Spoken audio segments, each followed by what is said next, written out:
Here is hoping you had a great week. A good evening and welcome to the last primetime newscast of 2022. I'm Michael Madimba. We commence tonight's bulletin with immigration matters. Deputy Minister of Home Affairs, Immigration, Safety and Security, Daniel Kashikola, has implored Namibians to treat migrants with respect, saying they flee their countries seeking better living conditions. Emilia Kamputa filed our lead report. Speaking during the launch of the National Migration Policy here on Wednesday, Kashikola said migrants are often treated inhumanely due to their migrant status, stressing that societal stereotypes characterize migrants as criminals or as stealing jobs. He emphasized that the policy is aimed at identifying and addressing challenges faced with migration to enable the country to manage it better. At the same event, International Organization for Migration, Regional Director for Southern Africa, Ashraf El-Noor, congratulated the ministry on the launch of the policy for Namibia. Reporting for Primetime News, Prime Rose Harasis. The city of Windhoek has reassured Windhoek residents not to worry about the veld fires that have been raging over the Aos Mountains, saying the fires do not pose a danger to humans. Prime Rose Harasis compiled the story. In an interview with Nampa here on Thursday, City of Windhoek spokesperson Harold Akwenye said the fire in the Aos Mountains on the outskirts south of Windhoek that started on Tuesday is not yet a danger to the residents of Windhoek. However, residents should take precautionary measures on the road due to poor visibility caused by the smoke. Akwenye confirmed that the City of Windhoek's Fire Brigade Department has deployed trucks to mitigate and contain the fire, noting that the field fire has not yet reached any farms or private properties.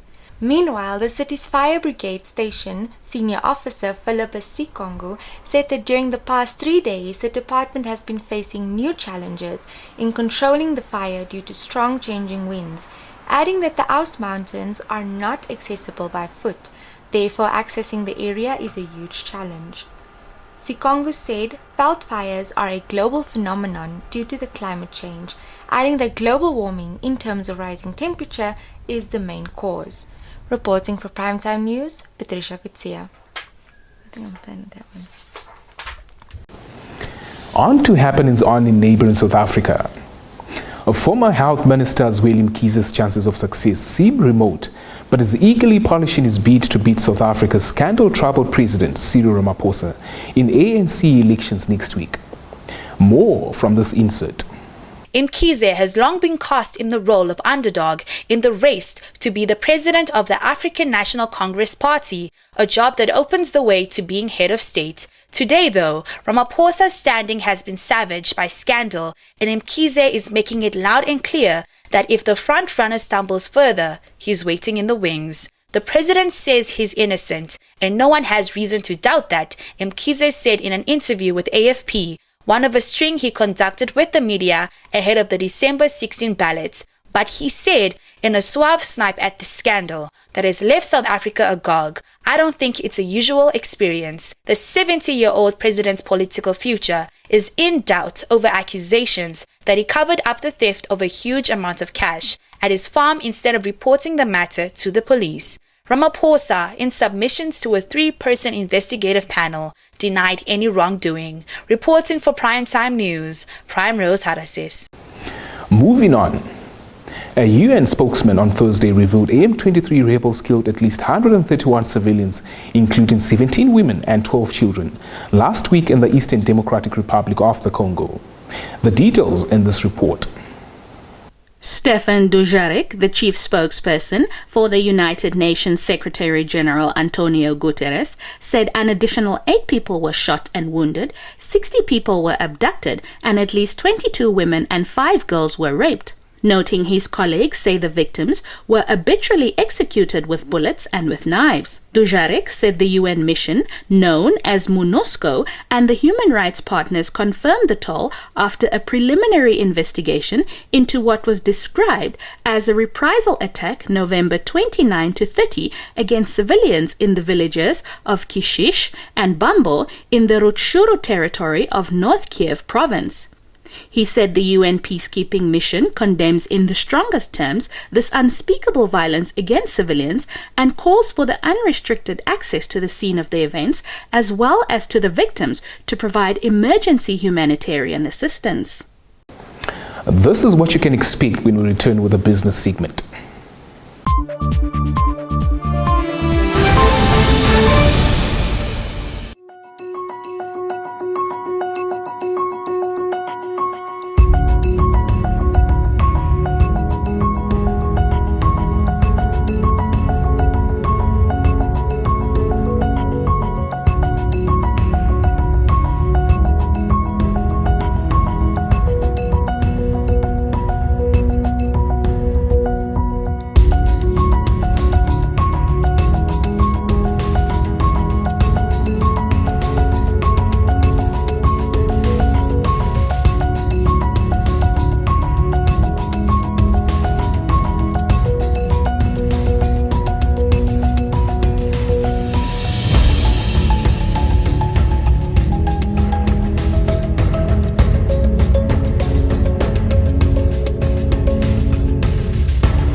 Welcome to Primetime Biz, the business slot that dissects all things business and economics. Aviation leads the segment. Namibia Airports Company on Thursday welcomed back South African Airways to its fray of international airlines that touched down at the country's Hosea Kutako International Airport as the aviation industry revitalizes. More from this insert.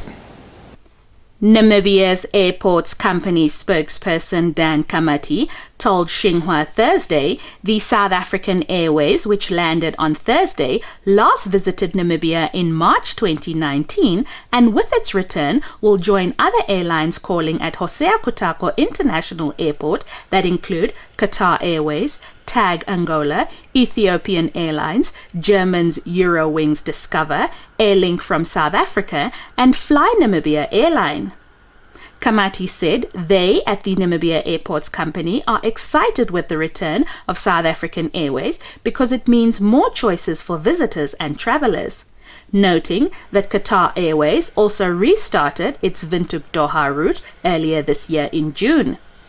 According to Kamati, the South African Airways will offer 2 daily flights weekly between Windhoek and Johannesburg.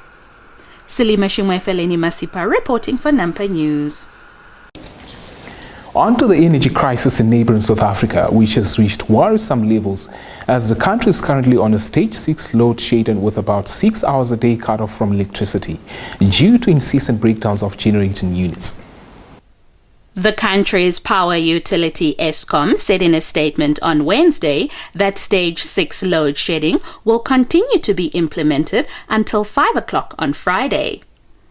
The company said they currently have 4,984 megawatts on planned maintenance, while another 19,052 megawatts of capacity is unavailable due to breakdowns. Pravin Gordhan, Minister of Public Enterprises, on Thursday said he has directed Eskom to address the load shedding as it is affecting the economy and livelihoods, adding power cuts are having a devastating effects on households and livelihoods, investment and economic climate. This is totally unacceptable, said Gordhan, who added that the frequency of breakdowns was certainly attributable to some element of malfunctioning within the Eskom systems and possibly sabotage as well. Eskom has also blamed sabotage and theft at their power stations, as many people have been arrested, including drivers and contractors, for stealing oil and sabotaging the power stations. That's where the top news ends for this evening. A look at what the weather has in store for us, but first, a quick look at the business and economics roundup.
Welcome to Sport Planet. For the past week, we've been covering the action from the 2022 African Union Sports Council Region 5 Games from Lilongwe, Malawi. Namibian track and field Paralympic athletes joined in the medal hall as they grabbed 6 medals during the second session of the track and field events on Thursday. In total, Paralympic athletes contributed 6 medals, 1 gold, 2 silver and 3 bronze medals on day 1 of the track and field event. Meanwhile, in the able-bodied competitions, Christine Mutumbi won a gold medal in the girls' 400 meters, while Nicholas Duplessis won silver in the men's 400-meter hurdles. Alexandra Kaura won a bronze medal in long jump, while Frans Nyanyukweni added another silver medal for Namibia in the 800-meter race. In total, Namibia's medal haul stands at 25. This comprises of 2 gold, 8 silver and 15 bronze medals. Congratulations to the Namibian contingent on their successes. Stand by for your sports roundup.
With the sports news, we've come to the end of tonight's Primetime News edition. Much appreciated for watching. We take this opportunity to extend a massive thank you to our global audience for having made Primetime News your to-go brand for contextualized local, continental and global happenings. For the past year, we look forward to continuing in this vein in 2023. In the same breath, we would like to wish our esteemed audience restful and blessed end-of-year holidays. Do remember to buckle up and comply with the speed limits on the roads. Until our first newscast in late January 2023, it's goodbye.